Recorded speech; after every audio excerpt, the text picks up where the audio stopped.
The drill sergeant's voice dripped with thirst. All right, boys, look what the History Museum sent over. A grandma playing soldier. They all roared with laughter. They had no idea they were mocking a living legend about to deliver a brutal lesson. Sergeant Hayes circled the old woman like a shark.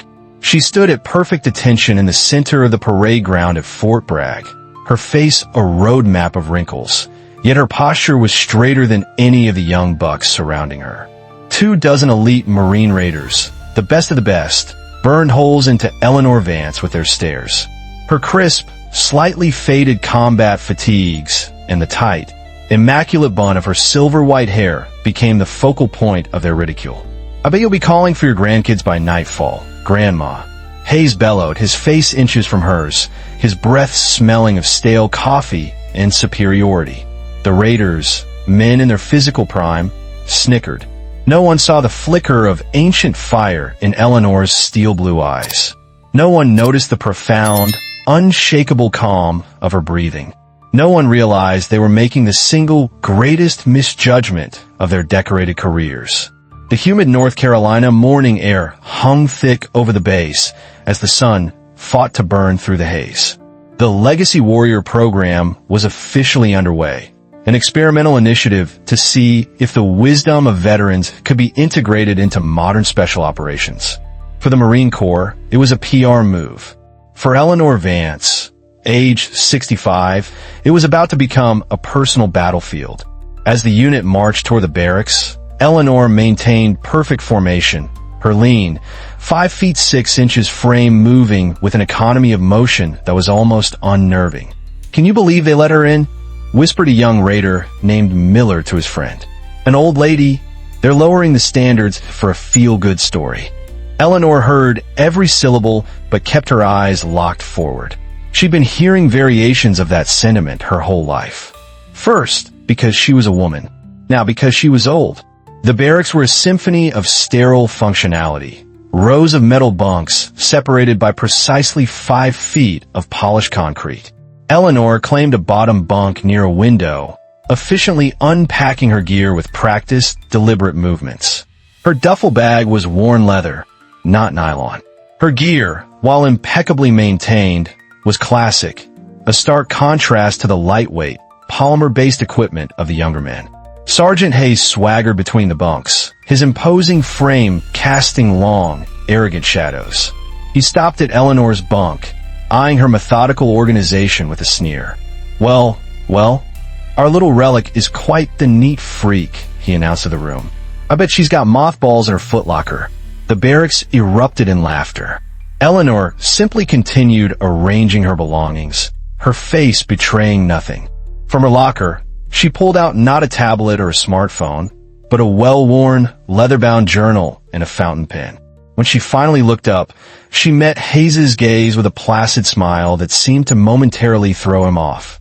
"Is there a problem with my arrangement, Sergeant?" she asked, her voice calm and even, carrying a quiet authority that cut through the noise.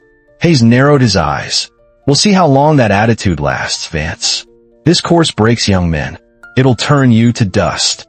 That evening in the mess hall, Eleanor sat alone, methodically consuming her meal while making notes in her journal. The other raiders gave her a wide berth, their glances a mixture of contempt and morbid curiosity. Commander Wilson, the veteran officer overseeing the program, observed her isolation with interest. He'd seen her file. It was heavily redacted, but what was there was unusual. WAC service, Vietnam era, honorable discharge. Nothing that explained her presence here. "She's not going to make it past the first physical assessment," Hayes said, appearing beside Wilson with a tray of food. "Bet you a week's rations." Wilson raised an eyebrow, his gaze fixed on the old woman who sat with the unmovable stillness of a mountain. "I don't bet against soldiers, Hayes. Not even the ones you've already decided to bury." The first full day began in the ink-black darkness before dawn. While some raiders stumbled groggily from their bunks, Eleanor was already dressed, her bed made to geometric perfection, standing ready. 5 miles, full gear. You have 45 minutes. Hayes bellowed. "Fall in." As they assembled outside, Hayes made a point of positioning himself near Eleanor. "Ready to quit yet?" Grandma, there's warm milk and cookies waiting for you. Eleanor looked straight ahead. Born ready, Sergeant. For the run. The course was a brutal stretch of Carolina terrain. 5 miles of steep hills, sucking mud, and loose sand. Full combat gear added nearly 60 pounds to each person's frame. By mile 2, several of the younger, bulkier raiders were already breathing heavily, their powerful strides shortening. Eleanor, who had started at a deceptively slow pace, began to move through the pack. Her stride wasn't fast, but it was relentlessly efficient, wasting not a single ounce of energy. Her breathing was a quiet, rhythmic cadence, a stark contrast to the ragged gasps around her. She passed struggling men one by one, her focus absolute. When she crossed the finish line, she was in the top third, while under the time limit, not even breathing hard. Hayes's expression darkened. Beginner's luck, he muttered, though a seed of uncertainty had clearly been planted in his mind. The afternoon brought classroom instruction on advanced weapon systems. The lecture hall buzzed with restless energy as Master Sergeant Reeves displayed slides of the latest rifles. The Marine Corps employs various precision rifles, Reeves explained. Who can tell me the effective range of the M40A6 sniper rifle? Several hands shot up. Eleanor's remained down, her attention focused on her journal, her fountain pen scratching across the page. Vance, Reeves called unexpectedly. Since you're so busy writing your memoirs, perhaps you'd like to educate us. The room went silent. All eyes turned to the old woman. 1,000 meters with match-grade ammunition, Master Sergeant, she answered without hesitation, not even looking up from her notes. Though an experienced shooter can extend that range under optimal conditions. The principles haven't changed, just the tools. Reeves blinked, surprised by her precise and nuanced answer. That's correct. Very good. A murmur rippled through the room. Hayes frowned from his position near the door. During the afternoon break, Miller approached Eleanor. How'd you know that stuff about the rifle? Old-timer? He demanded, loud enough for others to hear. Eleanor closed her journal. Good equipment has a logic to it, son. The physics of ballistics don't change, whether the stock is made of wood or carbon fiber. What's your deal, anyway? Miller pressed. You trying to prove something? Before Eleanor could respond, Hayes intervened. Break's over. Back inside now. That evening, the recruits were given an hour of free time. Most gathered in small groups. Eleanor sat alone on her bunk, eyes closed, her hands positioned as if holding a rifle, her breathing rhythmic and controlled. What the hell is she doing? One raider whispered. Mental practice. Another answered, a hint of respect in his voice. My cousin's a competitive shooter. They do that visualization stuff all the time. Hayes watched from across the room, his expression unreadable. He was starting to feel that this wasn't just an old woman. This was something else entirely. The second day began with practical firearms handling at the basic range. Eleanor was paired with Miller at the pistol station. Ladies first, Miller said with a smirk, stepping aside. The instructor handed her a standard issue M9 pistol. 15 rounds at 15 yards, he instructed. Take your time. Eleanor assumed a slightly dated but rock-solid Weaver stance, a two-handed grip that had fallen out of fashion but was no less effective. She raised the pistol with steady hands and fired all 15 rounds in a controlled, rhythmic sequence. Pop, pop, pop. When the target was retrieved, 15 holes were clustered so tightly in the center mass they could be covered with a coffee cup. The instructor whistled, low and long. That's some shooting, Vance. Where'd you learn to shoot like that? My late husband taught me the basics, sir, she answered simply. Miller's subsequent attempt scattered widely across the target. His face reddened with a mixture of embarrassment and disbelief. By lunchtime, word of Eleanor's shooting had spread. As she sat eating alone, Commander Wilson deliberately took a seat across from her. Your file doesn't mention any special weapons training, Vance, he said casually. It wasn't relevant to my application, sir, she replied. Wilson studied her. Tomorrow, we move to the advanced range. The raiders will demonstrate long-range precision shooting with the Barrett MRAD. It's quite a sight. Something flickered in Eleanor's eyes. A brief spark of interest quickly suppressed. Looking forward to it, sir. That afternoon, Hayes pushed the recruits through a grueling series of combat drills. By design, he paired Eleanor with the largest raider in the class for hand-to-hand exercises. "Don't go easy on her, Thompson," Hayes called out. "Treat her just like any other recruit." As he said this, he noticed for the first time that Eleanor was leaning lightly on a simple, darkwood cane. "Need your walking stick, Grandma."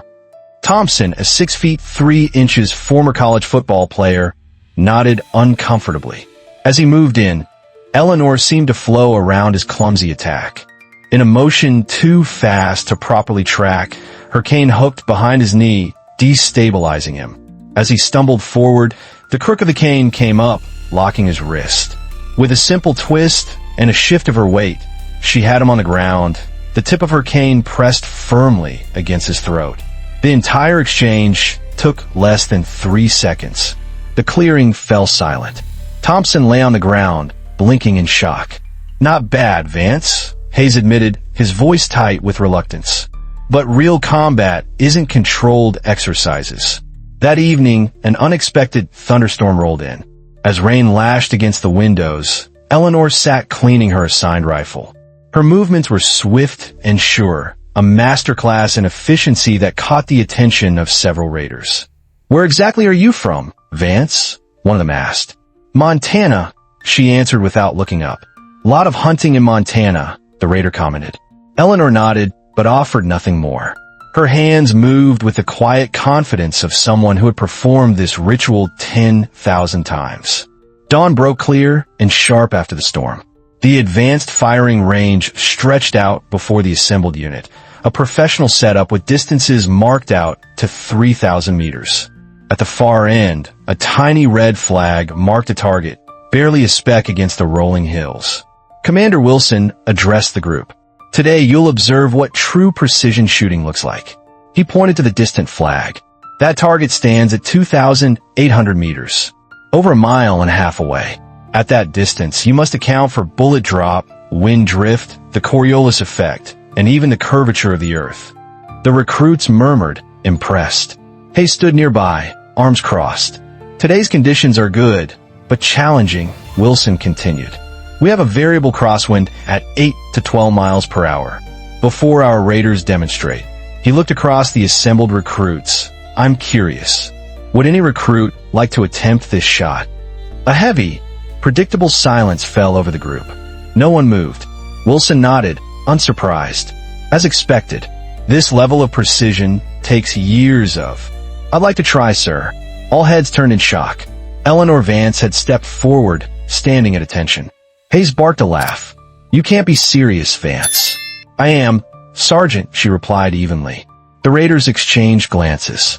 "She wants a play sniper now," Miller whispered loudly. Commander Wilson studied her for a long moment. "Vance, this isn't a basic marksmanship exercise. This is an expert-level shot that challenges even our most experienced snipers." "Understand, sir," Eleanor said. "Permission to try anyway." Wilson hesitated, then nodded slowly. "Permission granted." He handed her the Barrett MRAD. "Show us what you can do." A heavy silence descended as Eleanor approached the shooting position. The Barrett felt familiar in her hands. Behind her, she could feel the stares, their skepticism of physical weight in the air. "This should be quick," Hayes muttered to another instructor. "And embarrassing." Eleanor methodically set up her position, laying prone with perfect form. Her movements were precise and practiced, but she didn't consult a wind meter or a ballistic calculator. Instead, she scooped up a small handful of fine dust from the ground and let it trickle from her fingers, watching its drift with an eagle's focus. 8 miles per hour from 2 o'clock, with an updraft past the 1,500-meter ridge, she murmured to herself, making minute, clicking adjustments to the scope's turrets. One of the Raiders' snipers stepped closer, his professional curiosity overcoming his doubt. "She's actually calculating windage correctly by hand," he said quietly to his teammate. Eleanor controlled her breathing, falling into a rhythm she had practiced for 50 years. 5 seconds in. Hold for 3. 5 seconds out. Her finger rested lightly on the trigger guard. She closed her eyes for a single second, and in the quiet of her mind, She heard a voice from decades past. Feel the wind, Ellie. Become a part of it. She ran through a final mental checklist. Distance, 2,800 meters. Ammunition, .338 Lapua Magnum. Wind, temperature, humidity, barometric pressure, all processed not by a computer, but by a lifetime of instinct. She slowly moved her finger to the trigger. In the perfect, still moment between heartbeats, she squeezed. Boom! The rifle's report echoed across the range. Eleanor remained perfectly still. I fixed to the scope, watching the vapor trail of her own bullet arc across the immense distance. Silence. 1 second, 2, 3, 4, 5. Then, faintly, carried back on the wind. Ting! The unmistakable sound of lead striking steel. The red target indicator light flashed once, confirming a direct hit. For several moments, no one moved.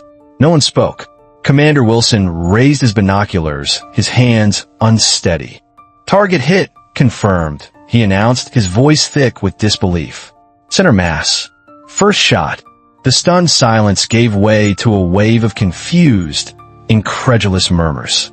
Hayes stood frozen, his mouth agape. That's impossible, Miller stammered. Eleanor calmly began breaking down her position, safing the rifle. Her face remained composed, though a small, sad smile touched the corners of her mouth. Wilson approached her, his face a mask of awe. Explain yourself, Vance. Eleanor met his gaze steadily. My late husband was General Arthur Vance, sir. He helped design this country's modern sniper program. In his final years, after the illness took his strength, we spent every day on a range just like this one. It was how he held onto who he was. The name Arthur Vance fell over the range like a thunderclap. He was a legend, a ghost from the annals of military history, a name whispered with reverence at Quantico and Fort Bragg. General Vance was your husband? Wilson asked, his voice barely a whisper. For 45 years, Eleanor confirmed. But I learned to shoot long before I met him. Women's Army Corps, 1971. They didn't let us be snipers back then. Not officially, anyway. A wave of understanding and shame washed over the onlookers. Hayes' face had gone from red to a deathly pale. Why wasn't any of this in your file? Wilson asked. Eleanor's expression remained neutral. You always say actions speak louder than words, Commander. I wanted to earn my place based on performance, not on a dead man's reputation. Wilson studied her for a long moment, then nodded slowly. Well, I'd say that performance just spoke volumes. Wouldn't you, Sergeant Hayes? Hayes cleared his throat, unable to meet her eyes. Yes, sir. For the remainder of the morning, the atmosphere was transformed. The raiders approached Eleanor not as a curiosity, but as an oracle, asking quiet, respectful questions about her technique. During the lunch break, Eleanor sat at her usual table, but she was not alone. Several raiders joined her. That was the damnedest thing I've ever seen, ma'am, one said, extending his hand. Staff Sergeant Cooper. Eleanor shook it. Thank you, Staff Sergeant. Mind if I ask, Cooper ventured, what was your longest confirmed shot in, well, back in the day? Eleanor's expression softened. The records are never official. But let's just say it was in a jungle, and it was far enough that the man I was protecting never knew he was in danger. Understanding dawned on Cooper's face. He knew the stories, the unofficial legends of WAC sharpshooters in Vietnam. Later that evening, as recruits prepared for lights out, Miller approached Eleanor's bunk. His earlier cockiness was gone, replaced by a profound, genuine contrition. Ma'am, he said awkwardly, I said some things about your age. I was wrong, and I'm sorry. Eleanor regarded him steadily. Apology accepted. We're all here to serve, Miller. The uniform doesn't see age. That shot today, Miller shook his head in awe. It was just application of fundamentals, Eleanor replied. My husband would say anyone can learn to shoot like that with enough proper practice. Would you maybe show me some pointers sometime? He asked hesitantly. Eleanor's expression softened. Report to the range 30 minutes early tomorrow. We'll start with breathing. As Miller walked away, Commander Wilson appeared beside her bunk. Your husband will be proud, he said quietly. Not just of your shooting, but of how you've handled yourself." Eleanor's composure briefly faltered. "Thank you, sir. That means a lot." Morning formation had a different energy. Eleanor found herself no longer isolated, but the quiet center of a new kind of gravity.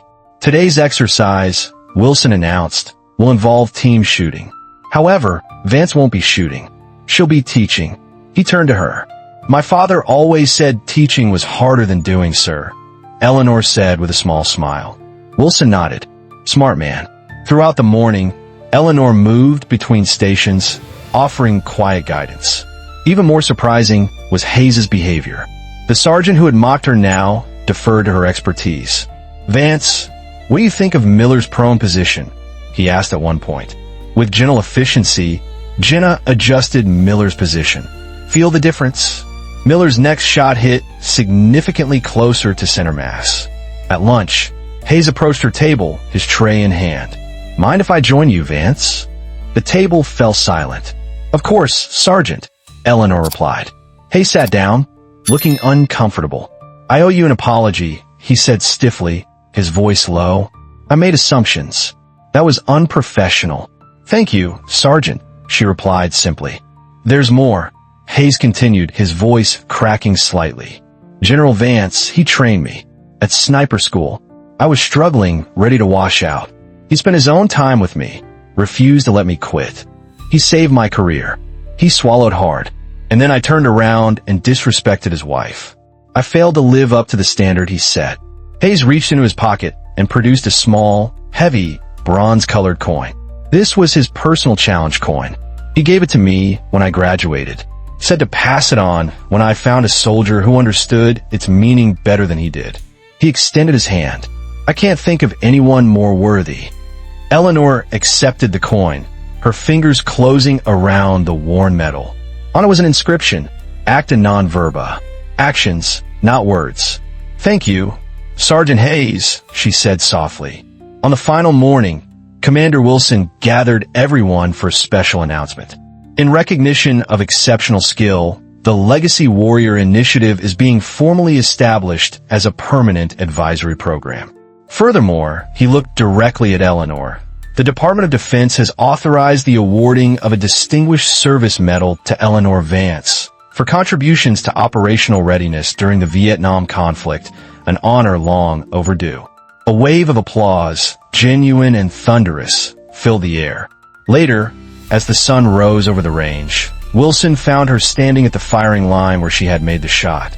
"Your husband stood in this exact spot every morning," Wilson said the first light showed the truest path of the bullet. Eleanor nodded, clutching the coin in her hand. "He said it was our church. What will you do now, Eleanor?" Wilson asked. She turned, and for the first time, he saw not a relic, but a leader. Behind her, Miller and a half-dozen other young raiders stood waiting patiently. "Follow his footsteps, sir," she said. "Become the best. Then teach others to be better." She pinned her husband's challenge coin to her collar, a new kind of badge. "He would be proud of how loudly your actions have spoken, Eleanor Vance," Wilson said. "Wait, before you go, where in the world are you watching this from? Drop your city or country in the comments. We want to see how far this story has traveled." Sergeant Hayes's behavior changed dramatically, but do you think his apology was enough? Let us know your thoughts below, and please, comment respect. If this story moved you, smash that like button, share it with someone who needs to see it, and subscribe for more stories that prove legends never die.